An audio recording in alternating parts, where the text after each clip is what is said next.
So I want to talk about this issue of giving. Give till it hurts. I heard this in church so many times when I was younger. I'm sure it still gets said.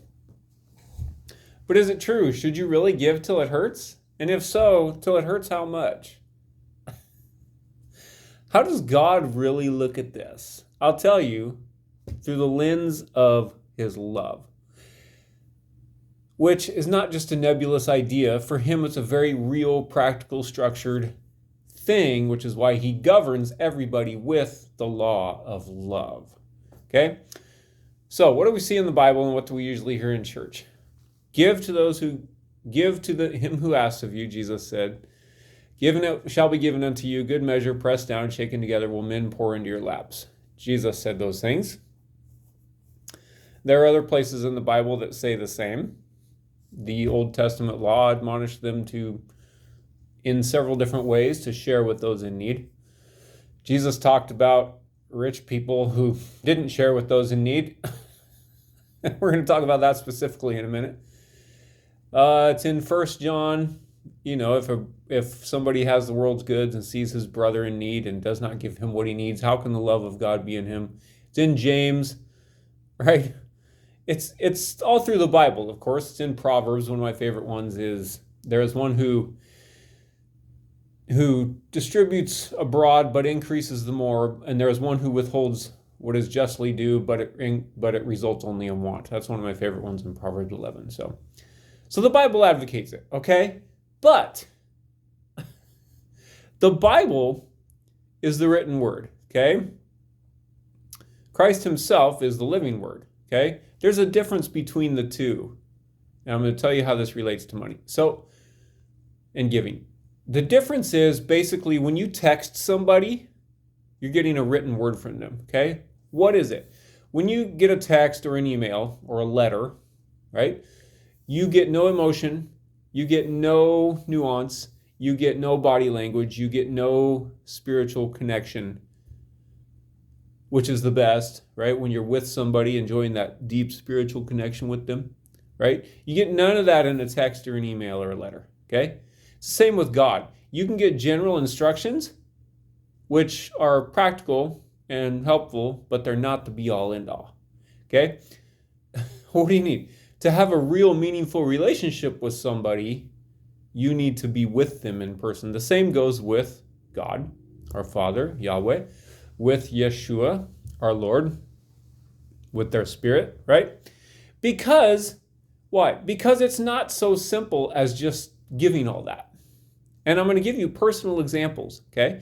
And in these examples, you'll see how God is governing my life with his law of love, which is deeper and more comprehensive than written instructions. Okay? So here we go. A couple examples. First time, I was driving out of Walmart one day. I saw a guy sitting there. He sits there regularly, asking. I'd given to him before. And I got upset. I was like, Lord, I can't take care of everybody. I got real mad because for the past 3 decades, I always gave to people in need on the streets. Always, unless it was obvious I shouldn't, right? But I always did. If I passed them, I'd turn around, go back, buy them food, give them money, buy them a drink, take them to my place, let them use the phone, feed them, call relatives, all that, right? I did all that for decades, okay?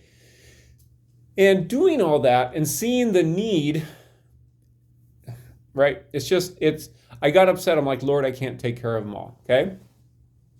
And he spoke to me very clearly. This is as I was learning to live in relationship with him, okay? He goes, Jesse, I'm not going to hold you responsible for that guy, but I am going to hold you responsible for your daughter. Okay? Who I was, okay, so, and with the financial struggles that I've had and stuff like that and other factors that in my life, okay, it was like, okay, so I have to, basically I understood that I was being irresponsible because I was trying to take responsibility for people that I wasn't responsible for while not being able to adequately take responsibility for the people that I am responsible for. And which one is more important to God?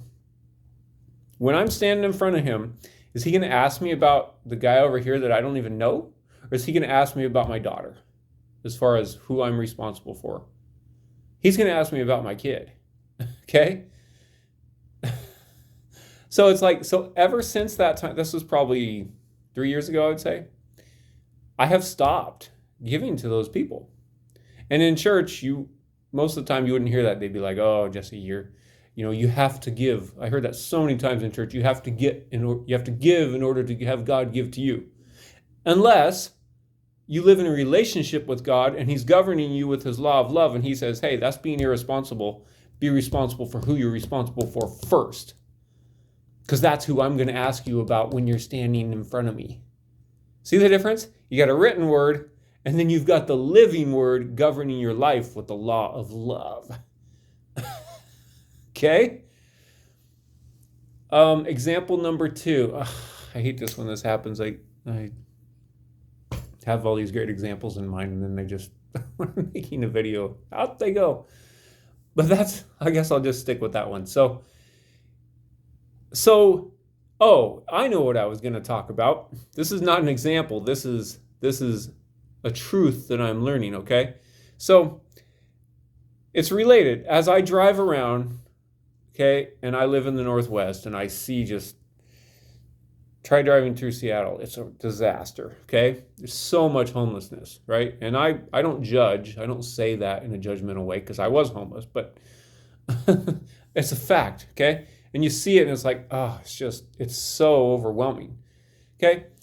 Now, as I've driven around and I see that, I'm learning and I'm like, but I can't give to them. I can't, not yet, right? I'm not there. And so I talk to God. I'm like, man, what is going on? And he's outlined for me how he views responsibility in people's lives. So it's, right, how he showed it to me in my life and he showed it to me in general in the world. It's like this. In every one of those people's situation, there are people, responsibility applies in their lives personally, but with those in their lives, right? Because you never know how a person got there, right? We can't judge. We don't know how people got there, but God does. And he says, I know who's responsible. He goes, this person is responsible for themselves. And in many cases, there are other people who should have done things in their lives, relatives, right? Family members, mostly. Then it could spread out, maybe to employers, maybe to others who had some sort of effect on their lives financially, right? So God views it all very, very legally, right? Not legalistic, but legally in his comprehensive love. It's a law. It's the law of love, and it works thoroughly, okay? So he looks at it and he goes, okay, I know who's responsible for this person, right? Any person, all of us. But in this case, I'm talking about homeless people, right? Or anybody struggling. And he goes, I'm going to hold those people responsible, not you, right? That's deeper than just, we got to go out and give to everybody, right? Now, if we're in a position to do that, speaking about responsibility, if we have adequately taken care of our own families responsibly, and we begin to have extra left over, then God says, okay, now that you have the excess and you could help people, then I will hold you responsible. Okay? How do I know? Because Jesus said that with Lazarus and the rich man, right? And there's other places in the Bible where it's like, it says in Proverbs that,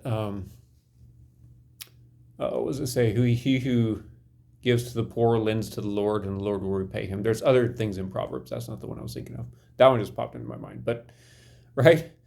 There's many admonitions in the Bible to give to the poor, okay? So, if we're in a position to give to the poor, we should. And here's what he's taught me what's interesting. He's also shown me in society how there's millions of people who are literally millionaires and billionaires, right? And they live in these huge homes, and they have several homes, and they have expensive cars and boats, and you know, it's just living in excess, okay? In those people's lives, because their own needs are met, right? They've been responsible for their own families, which is fine, which is a good thing. But then they have all this excess, and when they don't give to the people, then he's going to hold them responsible. So God doesn't hold broke people responsible for helping broke people. God is very logical. He's like, okay, you need help. It's not logical for you to have to help this guy who's also broke. You can't give what you don't have, right? It's very logical for people to give what they have, right? Even Paul said that in 2 Corinthians. He said one should give according to what he has, not according to what he does not have, right? I think that's 2 Corinthians 8, I believe. But so God's like, okay, Jesse, you don't have to feel bad that all these people are in need, because I'm not holding you responsible for them. I'm holding a whole host of other people responsible for themselves, right? For them, starting with themselves, right? And then their family members, and then others who influence their lives, past employers, maybe current employers, I don't know. And then the rich who could afford it, but who don't. That's how God operates by the law of love. It's very logical. It's common sense. It makes sense. And it doesn't put undue burdens on the people who can't afford it. Right? I'll give you one more example. I remember the other example. So, speaking of responsibility, I took care of my stepmom for years and years and years and years and years, especially after my dad passed away, and then another friend that was helping her passed away. She was alone. So I did everything for this woman, and I loved her. I still love her. I care about her. So I did everything. You know, she was getting older. I took her to doctors, to the stores, got resources for her, taught her how to use Facebook so she could connect with her family, just did everything, took care of her dogs. Anything you can. I stood up for her when she reported abuse, just goes on and on and on, right? For years. And eventually I was convicted by the Lord, right? He showed me in Timothy where it says, let children make some return to their parents, okay? But he reminded me that she had children. She had 3 children, right? Grown in their 50s. Several grandchildren in their 20s and 30s, a whole bunch of them, and even many great-grandchildren who were teenagers, right? And he's like, Jesse, who's responsible for her? You or them? And I had to go, okay, them, according to the Bible, okay? And according to what you're telling me, he goes, that's right. So why don't you stop? Because you're being irresponsible again. I was trying to be responsible for somebody that I wasn't responsible for. So he goes, stop. So I did. I just stopped, right? And what happened was her daughter stepped up, right? And my stepmom took the necessary steps in her life to move back with her daughter. And she's there now, which she had been trying to do, move back there for decades, but was never able to do, right? Because I thought I was helping, but I was actually enabling her by my own irresponsibility to stay in a situation she didn't want to be in. Because I thought I was doing the right thing, which I would have heard in church. Oh, you got to help your stepmom. You got to go out. You got to give till it hurts, Jesse. See, this is the difference between just doing what you're told in church and even just doing what the Bible says, and actually living in a relationship with God who governs everybody and everything by the perfect, comprehensive law of love. So should you give till it hurts? It depends. Thanks, and have a great day.